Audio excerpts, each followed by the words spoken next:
आखिर क्यों John Cena को रेसलमेनिया में जीतना ही जीतना चाहिए? वही क्या प्रॉब्लम है जे उसो में? वही एक पुराने WWE सुपरस्टार का हुआ एक्सीडेंट? आइए बात करते हैं इन्हीं सारे टॉपिक्स और कुछ एक्स्ट्रा टॉपिक्स के बारे में आज की WWE अपडेट्स पे। सो रिसेंटली जे उसो वर्सेस गुंथर के मैच में जिमी उसो का एंगल डाला गया। नो डाउट ये बहुत सही डिसीजन था WWE की तरफ से, लेकिन जो चीज मेरे को शॉकिंग लगी वो थे जे उसो के रिएक्शन। आई मीन बंदे को सच में ईट ईट करने के अलावा कुछ आता नहीं है। सामने तुम्हारा भाई पिट रहा है और तुम्हारे कोई रिएक्शन ही नहीं है। और सच बताऊं तो ये एक बहुत बड़ी प्रॉब्लम है जे उसो के साथ। अरे भाई कब तक ईट ईट करके ही इंटरटेन करोगे फैंस को? अब मैं तो ये देखना चाहता हूँ कि रेसलमेनिया में अगर जे उसो जीत रहे हैं तो उसके बाद उनका क्या होगा? फिर वो वर्ल्ड हैवीवेट चैंपियनशिप रहेगी भी या ईट ईट चैंपियनशिप हो जाएगी? चैंपियनशिप में से दो हाथ निकाल दिए जाएंगे और वो भी ऐसे ऐसे करेंगे, ईट ईट ईट। क्योंकि दोस्तों चैंपियनशिप जीतना इंपॉर्टेंट नहीं है, आप चैंपियनशिप को कैरी कैसे करते हो वो इंपॉर्टेंट है। वहीं दोस्तों जॉन सीना को अब तो रेसलमेनिया में जीतना ही चाहिए। हाल ही में जॉन सीना से पूछा गया इंटरव्यू में कि WWE तो बहुत अनप्रेडिक्टेबल हो गई है। इस पे जॉन सीना कहते हैं कि और अनप्रेडिक्टेबल चीजें होने वाली हैं। कहीं वो ये हिंट तो नहीं दे रही कि वो रेसलमेनिया में हारने वाले हैं? अरे मुझे क्या पता। अगर जॉन सीना रेसलमेनिया में हारने वाले हैं तो इस हील टर्न का फिर फायदा ही क्या हुआ? 15 साल के बाद बंदे का कैरेक्टर तोड़ा गया है तो फिर उस चीज का फायदा क्या होगा? और जनता कितना भी जॉन सीना को बू करी हो, लेकिन उनको बू करने में मजा आ रहा है, उनका हील टर्न देखने में मजा आ रहा है। चाहे सब कोडी रोड्स को चीयर कर रहे हो, लेकिन दिल से सब चाहते हैं कि रेसलमेनिया के अंदर जॉन सीना ही जीते। और झूठ मत बोलना, कहीं ना कहीं आप भी चाहते हो कि जॉन सीना जीते और उसके बाद हम देखें कि फिर क्या होता है। जॉन सीना ने भी अपने फैंस के लिए स्पेशली हील टर्न करके दिखाया, तो उनको ये टाइटल जरूर जितवाना चाहिए। बाकी अगर इस स्टोरी लाइन के अंदर कमी की बात करें तो वो कमी रही है द रॉक की। रॉक ने अभी तक आके एक भी बार एक्सप्लेन नहीं किया कि क्या है और क्यों है जॉन सीना और उनकी ऐसी रिलेशनशिप, और ये सोल बेचने का मतलब क्या है। अभी रेसलमेनिया में थोड़ा टाइम बचा है तो हो सकता है कि रॉक आए, लेकिन वो शॉकिंगली आएंगे, बता के नहीं आएंगे। वहीं दूसरी तरफ रैंडी ऑर्टन भी स्मैकडाउन पे आके बता चुके हैं कि वो चैंपियनशिप के पीछे जाने वाले हैं, तो obviously next opponent John Cena के रैंडी ऑर्टन हो सकते हैं। वहीं अगर आप जॉन सीना को रेसलमेनिया में नहीं जितवा रहे थे तो फिर आप सीएम पंक को ही जितवा देते एलिमिनेशन चेंबर में। एटलीस्ट उस बंदे का मेन इवेंट एक सच का मेन इवेंट तो बन जाता है रेसलमेनिया में। उसके बाद दोस्तों अपडेट निकल के आ रही है व्हाइट सिक्स के बारे में, जो कि काफी टाइम से स्क्रीन से गायब है। उनके साथ कैरियन क्रॉस की स्टोरी लाइन WWE चालू कर सकती है। इवन कैरियन क्रॉस को फिend के जैसा कैरेक्टर भी दिया जा सकता है। मेरे हिसाब से कैरियन क्रॉस एक सीरियस बंदा है, तो उसके साथ में उनकी स्टोरी लाइन थोड़ा मजाक नहीं लगेगी। और दोस्तों मैंने पहले भी कई बार रिव्यू में बता रखा है कि व्हाइट सिक्स की स्टोरी लाइन कैरियन क्रॉस जैसे बंदे के साथ में ही चल पाएगी। चलने की फिर भी गारंटी नहीं है, क्योंकि आजकल लोगों को रियलिटी वाली स्टोरी लाइन देखना पसंद है, जैसे जॉन सीना कोडी रोड्स की चल रही है। ऑडियंस को भी पता है स्क्रिप्टेड है, तुम्हें भी पता है कि ऑडियंस को पता है स्क्रिप्टेड है। तो अब प्रोमो काटो तो ऐसा काटो कि रियल लगे, बात उठाओ तो ऐसी उठाओ जो रियल लगे।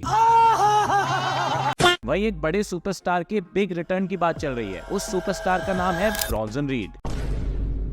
ब्रॉन्जन रीड सर्वाइवर सीरीज के टाइम पे केज के ऊपर से कूदने में टूट गए थे। अब बंदे ने इतना बड़ा रिस्क लिया, इंजर्ड हुआ, सैक्रिफाइस किया, तो बंदे को पे बैक तो WWE को करना ही चाहिए। बताया जा रहा है कि समर स्लैम के टाइम पे उनका रिटर्न हो सकता है और उनके रिटर्न को बड़ा बनाने की WWE प्लान करेगी। वहीं दोस्तों WWE लेजेंड मिक फोली का रिसेंटली हुआ एक्सीडेंट। मिक फोली जिन्होंने अपने करियर के अंदर तरह तरह के रिस्क लिए हैं, उनकी जरा आप गाड़ी की हालत देखिए और उनको देखिए। हालांकि उन्होंने कुछ वक्त हॉस्पिटल में गुजारा, लेकिन थोड़ी देर बाद ही वो सही हो गए। अब जो बंदा केज के ऊपर से अनाउंसमेंट टेबल पे गिरने से रिकवर कर लेता है 5 मिनट के अंदर, वो बंदा ऐसे एक्सीडेंट से भी कर ही लेगा। उसके बाद दोस्तों लुक का नंबर 1 अंद्रादे टीवी से पूरी तरह ही गायब हो रखे हैं। बताया जा रहा है कि उनका एक सेगमेंट भी रिसेंटली काट दिया गया WWE की प्रोग्रामिंग में से। AEW अंद्रादे ने इसीलिए छोड़ी थी क्योंकि उनको वहाँ पे यूटिलाइज नहीं किया जा रहा था, और अब WWE के अंदर भी उनका यूटिलाइजेशन नहीं हो रहा है। लेकिन दोस्तों यहाँ पे हमें एक बात समझनी होगी, अंद्रादे का इन रिंग वर्क तो A+ है, प्रॉब्लम है क्राउड से कनेक्टिविटी की, जिसमें अंद्रादे कुछ नहीं दे पाते। जे उसने रिसेंटली कहा था कुछ सुपरस्टार्स के पास 10-10, 20-20 मूव्स हैं, लेकिन फिर भी वो टॉप पे नहीं आ पा रहे हैं। ऐसे ही काफी बार अंद्रादे को सेगमेंट मिले हैं, लेकिन कभी वो क्राउड से इतना बड़ा रिएक्शन लेके नहीं आ पाए हैं। इसीलिए दोस्तों WWE ने उनको लुक्खा बना रखा है कि इस बंदे को तो बस रिंग में यूज करने के लिए रखना है, बाकी पुश वुश तो जाए बाढ़ में। इसको बुलाओ, मैच कराओ और घर भेज दो। वही दोस्तों क्लैश ऑफ क्लैंस गेम अगर आपने खेला हो, मैंने तो 4-5 साल पहले खेला था, लेवल 9 या 10 तक मैंने बनाया था उसको, तो उसमें भी कई पॉपुलर WWE सुपरस्टार्स को डाला गया है। तो अगर आप में से कोई खेलता है तो सुपरस्टार्स को ट्रेन करना, उनसे अटैक करना और मेरे को बताना कि काम भी आ रहे हैं या ऐसे ही है। उसके बाद दोस्तों मैं नेटफ्लिक्स की सेंसरशिप से बहुत परेशान हूँ।